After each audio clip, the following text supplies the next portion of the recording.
Hello friends, सत श्री अकाल, आदाब, नमस्ते, welcome back to our channel Lahi reaction. आज अपने चैनल पे लेकर आए बहुत इंटरेस्टिंग वीडियो पे रिएक्शन जिसमें हम रिएक्ट करने वाले हैं। Russia makes entry in Iran US war, another country strikes Israel, Mansoor Ali Khan. आज की वीडियो फिर से हमारे लिए काफी नॉलेजेबल होने वाली है क्योंकि मंसूर जी काफी अच्छी अच्छी ऑब्जर्वेशंस लेकर आते हैं और आज तो वो ऐसा कह रहे हैं शायद कि रशिया जो है वो एंट्री कर रही है दोनों की वॉर के अंदर। लेट्स सी और वीडियो के अंदर क्या कुछ खास जानने को मिलता है, फिर इसके बारे में बात करेंगे। एक तो सऊदी वजीर खारजा फैसल बिन फरहान जो हैं वो भी अब से कुछ देर पहले, जब मैं ये वीडियो रिकॉर्ड कर रहा हूँ उससे सिर्फ चंद घंटे पहले ही पाकिस्तान पहुंच चुके हैं। अच्छा। और साथ ही साथ मिस्र के वजीर खारजा भी जो है वो पाकिस्तान पहुंच चुके हैं। इन तमाम खबरों को जो है वो मैं अभी इंक्लूड करूंगा अपनी व्लॉग के अंदर। मिस्र लेकिन के साथ ही वजीर साथ आलम भी। इंपॉर्टेंट बात यह है कि अब इस तरह लग रहा है कि एक बहुत बड़ा फरीक जो है अब इस जंग में शामिल हो गया है। इसके चंद सबूत जो है वो सामने आए हैं जिससे ये लगता है कि ये इंटेंसिटी जो है वो बढ़ती जा रही है। मैं पिछले 2-3 दिन से आपको बार बार ये बात कह रहा हूँ कि हर गुजरता दिन जो है वो ये इंप्रेशन दे रहा है कि इस जंग की इंटेंसिटी कम होने के बजाय मजीद बढ़ना शुरू हो गई है। और इसके हवाले से थोड़ी देर में चंद चीज़ें जो है मैं आपके साथ शेयर करूँगा।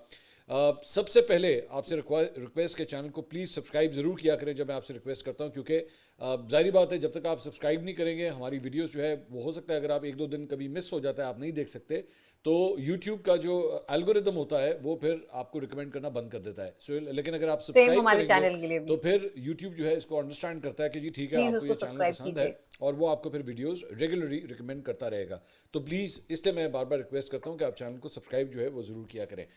जनाब, खबरों का सिलसिला जो है शुरू करते हैं। मशरक़ वस्ता में जारी कशीदगी कम करने के लिए पाकिस्तान में जो एक बड़ी बैठक हो रही थी जिसमें उसमें सऊदी अरब, तुर्किया और मिस्र के वज़ीर ख़ारजा जो है वो पाकिस्तान में से 2 जो है अब तक पाकिस्तान आ चुके हैं। और इसहाक डार साहब ने जो है वो इनका इस्तकबाल किया, बल्कि इस्तकबाल करते हुए एक वाक़या भी पेश आया जब ओहो, मिस्री वज़ीर ख़ारजा का इस्तकबाल करते हुए वो फिसल गए, एक स्लिप हो कारपेट गिर के गए ऊपर जो है हैं, उनका हाँ। पैर फिसल गया। लेकिन बाद में उसके बाद उन्होंने अपने आप को जो है वो बिल्कुल संभाल ओह लिया, नो। अपने कपड़े वगैरह जो है भाई वो ठीक किया। लेकिन साहब, ऑब्वियसली जो सियासी हरीफ हैं कितना मौजूदा एम्बैरेसिंग मोमेंट हुकूमत होगा के, यार। वो इस मोमेंट को जो है बहुत इंजॉय कर रहे हैं, जबकि मेरे ख्याल में इसमें इंजॉय करने वाली बात कोई नहीं है। मेरे ख्याल में शायद ही इस दुनिया के अंदर कोई शख्स होगा जिसका कभी पैर ना लड़खड़ाया हो। सबका ये बट सबके स्टिल साथ ये वाकया जो हो जाता है। बट ऑब्वियसली जब इतनी हाई डिग्निटरी का वाकया जो है वो टेलीविजन के ऊपर नज़र आ रहा हो और ऑन कैमरा नज़र आ रहा हो तो फिर जाहिर बात है इट मेक्स न्यूज़। अच्छा जी, दूसरी बात जनाब, जो एक बड़ी खबर है अमेरिका के हवाले से और जो अब कंफर्म हो रही है वो है यूएसएस जेराल्ड फोर्ड। ये बेसिकली अमेरिका का बहरी बेड़ा है और इस एयरक्राफ्ट कैरियर है। इस एयरक्राफ्ट कैरियर के ऊपर जो है इनके लड़ाका तैयारे लैंड करते हैं, टेक ऑफ करते हैं। और ये ईरान के हवाले से, हमलों के हवाले से जो है वो बड़ा इस्तेमाल हो रहा था। लेकिन जंग के शुरू के अंदर ये खबरें आई कि जनाब इसके लॉन्ड्री एरिया के अंदर जो है वो आग लग गई है। पहले ओह। इंप्रेशन जारी बात है, जिस तरह मैं हमेशा कहता हूँ प्रोपेगेंडा का इस्तेमाल किया जाता है। अमेरिकन की जानिब से कहा गया कि जनाब ये मामूली सा एक वाकया था, कुछ नहीं है, बस हल्की फुल्की इसमें आग लगी है। लेकिन ये आग इतनी शदीद थी कि जिसकी वजह से इस जहाज़ को वहाँ से पुल आउट करना पड़ा। और अब ये खबर आई है कि जनाब इसको क्रोएशिया जो है वो ले जाया गया है और अच्छा। वहाँ पे इसकी रिपेयर हो रही है। डोनाल्ड ट्रंप ने एक्चुअली जेरल्ड आर कल या फोर्ड। परसों मेरे ख्याल में अपनी तकरीर के अंदर भी ये बात की कि हमारे एक इसी तरह बहरी बेड़े के ऊपर जो है वो 17 मुख्तलिफ जगहों से जो है वो हमला हुआ था। अब पहले ये इंप्रेशन दिया गया कि तो ये टेक्निकल फॉल्ट है, कोई हमला शिमला नहीं था। जाहिर बात है उसकी फुटेज इकट्ठी करना बहुत मुश्किल होता है क्योंकि बहरी बेड़े जो होते हैं वो समंदर में होते हैं। वहाँ आमतौर पर शहरों के अंदर जो है कोई भी एक्टिविटी हो रही होती है तो लोग मोबाइल फ़ोन से वीडियो वगैरह बना लेते हैं, उसका एविडेंस जो है वो सामने आ जाता है। लेकिन समंदर की फुटेज जो है वो सिर्फ और सिर्फ या तो हमला करने वाले के पास होती है या हमला सहने वाले के पास होती है। सो इनिशियली तो इन्होंने इस चीज़ को जो है वो काफ़ी डिनाई किया। उन्होंने कहा नहीं, वो जहाज़ बिल्कुल ठीक है, फर्स्ट क्लास है, लेकिन उस जहाज़ को एक्चुअली उन्हें पुल आउट करना पड़ गया और अब वो क्रोएशिया के अंदर इस वक्त मौजूद है। ये उसकी ओह, फुटेज भी जो ओके। है वो सामने आ चुकी है। इसके अलावा तो क्या ये कहानी सिर्फ यहाँ ईरान ने ख़त्म नहीं किया? होती। अमेरिका का जो एक और नुकसान है, ये ऑलरेडी हम खबर आपके साथ वैसे शेयर कर चुके हैं कि E3G सेंट्री जो बेसिकली इनका एक रडार सिस्टम है, एवैक है। बेसिकली एयरवैक से मुराद यूएस होती है airborne air force. Early warning and control aircraft, जो बेसिकली रडार का काम करता है, तमाम जहाज़ों को जो है वॉर सिचुएशन के हवाले से जो है वो अपडेट देता है, बताता है कि आपके जहाज़ कौन कौन से जहाज़, कौन कौन सा फ्लीट जो है वो कहाँ पे है, और साथ ही साथ दुश्मन की जानिब से जो है वो कौन से इनकमिंग मिसाइल्स आ रहे हैं, ड्रोन्स आ रहे हैं, जहाज़ आ रहे हैं। और पूरी उसकी जो सिचुएशन है वो जितने भी आपके जहाज़ आसपास उस एरियाज़ के अंदर होते हैं उसके साथ कोऑर्डिनेशन करता है। और साथ ही साथ आपका जो सेंट्रल कमांड रूम होता है उसके साथ भी ये कोऑर्डिनेशन करता है। तो इसके बारे में पहले इनिशियली सिर्फ ये खबर आई थी और सेटेलाइट की चंद तस्वीरें जो हैं वो सामने आई थी। लेकिन अब इसकी दीगर तस्वीरें भी जो है वो सामने आई और इसमें बताया गया है कि ये सऊदी अरेबिया के अंदर जो है वो प्रिंस सुल्तान एयरबेस के ऊपर ये जहाज़ खड़ा हुआ था और ये उसकी पिक्चर्स हैं जिसके अंदर क्लियर कट देखा जा सकता है कि टोटली मुकम्मल तौर पे जो है वो तबाह हो चुका है। ये इसकी वैल्यू जो है वो तकरीबन 300 मिलियन माय डॉलर से गॉड। 500 मिलियन डॉलर के आसपास जो है वो बताई जाती ओह है। नो। एग्जैक्ट फिगर ऑब्वियसली नहीं पता, डिपेंड करता है ये कौन से वाला वर्जन है, कौन से वाला इसमें सामान जो है कैसा लगा हुआ है। लेकिन इंटरेस्टिंग बात यह है, अगर आप इसको जहाज़ को गौर से तस्वीरों को देखें तो इसकी जो बैक साइड है वो खास तौर पे उसी को टारगेट करके जो है वो हिट किया गया है। इतनी प्रिसाइस इसकी जो है हिट थी कि बिल्कुल उसी जगह के ऊपर। अब ये बताया जा रहा है कि जहाज़ के इस हिस्से के ऊपर जाके लगा है, ये वही एरिया है जहाँ पे एक्चुअली इसका रडार होता है, यानी कि इसका दिल, इसका ऑपरेशनल जो रूम है इस पूरे जहाज़ के अंदर वो इसकी बैक साइड के ऊपर होता है। तो जो और बमबारी हुई वहीं है वो पे हमला एग्जैक्टली हुआ है। उसी पॉइंट के ऊपर हुई ओह है माय जिसने इस जहाज़ गॉड, को बिल्कुल नाकारा क्या कर दिया। मतलब कंडीशन कई कर दी मिलियन यार डॉलर का उन्होंने। जो है वो उसको खंडर बना के रख दिया है सच इस में। हमले ने। तो ये उसकी तस्वीरें जो हैं वो कुछ सामने आई हैं। अब इसमें इंटरेस्टिंग बात ये है कि टेलीग्राफ ने एक्चुअली ये खबर दी है कि यूक्रेन इंटेलिजेंस के मुताबिक रूस ने जो है वो सऊदी अरब पे अमेरिकी अड्डे की सेटेलाइट तस्वीर जो है वो ईरान के साथ हमले से चंद दिन पहले शेयर की थी। ये जेन में रखिएगा, ये यूक्रेन की इंटेलिजेंस ये दावा कर रही है। अब इससे पहले भी ये बातें आ चुकी हैं, मुख्तलिफ मीडिया आउटलेट्स के अंदर जो है वो ये बातें आ चुकी हैं कि जनाब रशिया जो है वो ईरान को सेटेलाइट इमेजरी और इंटेलिजेंस जो है वो प्रोवाइड कर रहा है, कोऑर्डिनेट्स भी प्रोवाइड कर रहा है कि अमेरिकन के एसेट्स जो है वो कौन कौन से किधर किधर वहाँ पे खड़े हुए हैं। और ईरान की जब हिटिंग होती है, ईरान जब उसको टारगेटिंग करता है, जब वहाँ से अपना मिसाइल्स फायर कर रहे हैं या ड्रोन्स फायर कर रहा है, वो एग्जैक्ट प्रिसिजन पॉइंट उधर ही जाके वो लग रहे हैं। सो पहले से इस बात के शक का इजहार जो है वो किया जा रहा था कि रूस जो है वो एक्चुअली ईरान की मदद कर रहा है, even though publicly four front के ऊपर ऑफिशियली वो कोई अनाउंसमेंट नहीं कर रहा, लेकिन ढके छुपे तरीके से वो ईरान की मदद कर रहा है ताकि अमेरिका को जो है वो नकेल डाली जा सके। अब जाहिर बात है ये अगर तो वाकई एक प्रॉक्सी वॉर के अंदर जो है वो तब्दील हो रही है तो फिर इसका मतलब है कि रूस जो है वो पीछे से बैठ के ये सारी चीज़ों को कंट्रोल कर रहा है, फोर फ्रंट पे नहीं है। और अमेरिका को जो है वो हिट करने की खातिर, अमेरिका को कमज़ोर करने की खातिर जो है रशिया इस वक्त अपनी मदद कर रहा है। ख़बरें जो है वो कम से कम इस किस्म की सामने आ रही हैं।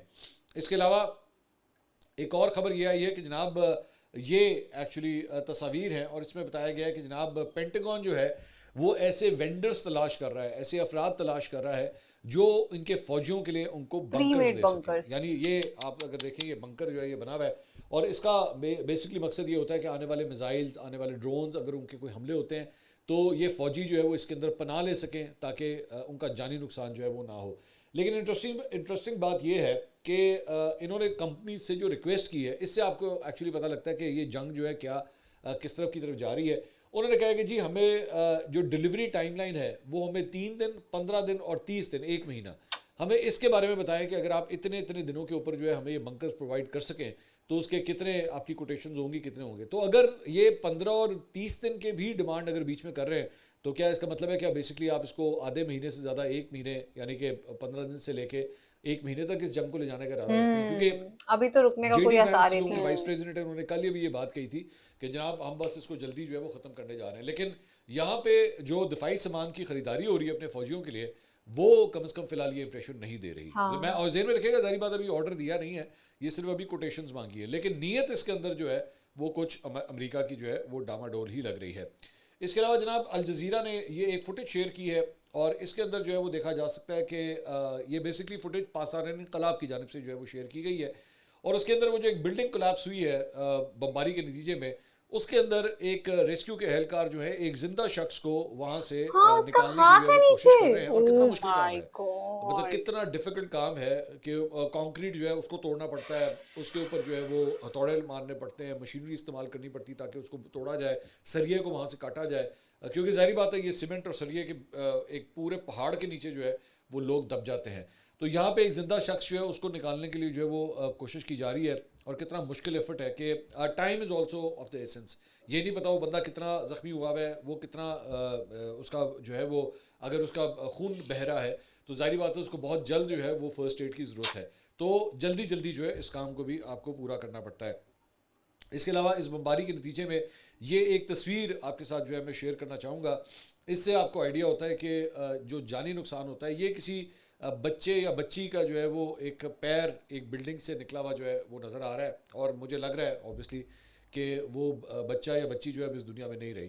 चंद ऐसे मनाजिर, चंद ऐसी तस्वीर होती है जो आपके दिल को लगती है जाके और इससे आपको पता लगता है कि जंग जो होती है उसको कहना बड़ा आसान है जी, फ़लाँ जगह से बमबारी होगी, फिर फ़लाँ जगह से बमबारी होगी, उसने ये जहाज़ उड़ा दिया, उसने वो जहाज़ उड़ा दिया, लेकिन एंड ऑफ द डे इंसानी जानों का जो ज़िया होता है, इंसानी जानें जो जुदा हो जाती हैं अपने प्यारों से, उसका कोई जो है वो नेमुल बदल नहीं है। ये वीडियो जब स्टार्ट हुई थी ना यार, मतलब तब हमें थोड़ा सा इंटरेस्टिंग, थोड़ी सी नॉलेजेबल लगी थी, बट जहां पे वीडियो आके एंड हुई, जहां पे मतलब वो कंक्रीट के नीचे जैसे किसी का मुझे हाथ दिखा, फिर उनका सिर, वहां देख के बहुत ज्यादा दिल ऐसा दुखा कि यार पता नहीं ऐसे कितने लोग होंगे जो कि शायद वेट में ही मर गए होंगे। और सेम उसके बाद जब उन्होंने बिल्डिंग के अंदर वो बच्चे का बाहर पैर लटका हुआ दिखाया, ओ माय गॉड, मतलब सच में कितने लोग, कितने बच्चे, कितने माँ बाप एक दूसरे से बिछड़ चुके हैं, वो सिर्फ इस जंग के कारण। हम लोग सिर्फ न्यूज में बैठ के देख रहे हैं, वहां बम गिरा दिया, वहां बम गिरा दिया, चाहे नुकसान इजराइल में हो रहा है, मर तो वहां पे भी लोग ही रहे हैं, तो चाहे ईरान में हो रहा है वहां पे भी लोग मर रहे हैं यार, वो देख के बिल्कुल भी अच्छा नहीं लग रहा। हमारी बस यही दुआ है अब जल्दी से जल्दी ये जंग रुक जाए, ये सब अब जानी नुकसान और ना हो बस।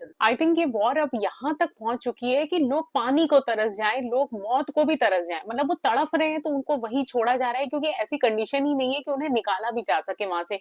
कितने मलबे में लोग दबे हुए हैं, छोटे छोटे बच्चे दबे हुए हैं। ये देखकर वाकई आई थिंक जब हमने यूक्रेन और पहले भी जो जंगें देखी थी ना, वहां पर भी जो तस्वीरें निकल कर सामने आती थी, वो वाकई में हमें बहुत ज्यादा तकलीफ देती थी कि जितने भी पॉलिटिशियंस हैं जिनकी वजह से आई थिंक ये वॉर छिड़ी है, उनकी आपस के ग्लिचेस की वजह से जो नॉर्मल सिटीजन सरवाइव करता है ना, वो बहुत ज्यादा दुख देने वाला है कि भाई हम क्यों सरवाइव करें। ये सब लड़ाई आप सब पॉलिटिशियंस की है, तो आप लोग आपस में एक दूसरे से क्यों नहीं सुलझा लेते। इसमें वॉर में आई थिंक जब एक सोल्जर मरता है तो वो भी एक आम इंसान होता है, और जब एक सिटीजन मरता है वो भी एक आम इंसान होता है। तो आई थिंक इन सब चीजों को देखकर ना वाकई में बहुत डिस्टर्ब होता है हमारा माइंड। लेट्स सी कि इस वॉर को कब हम दी एंड होते हुए देखेंगे, कब एक गुड न्यूज का इंतजार हमें जो अभी तक है वो कब हमारी पूरी होगी। आज की इस वीडियो को लाइक और शेयर करना, चैनल को सब्सक्राइब करना मत भूलिएगा। और हम मिलेंगे एक नई वीडियो में, तब तक के लिए ओके ओके बाय। बाय।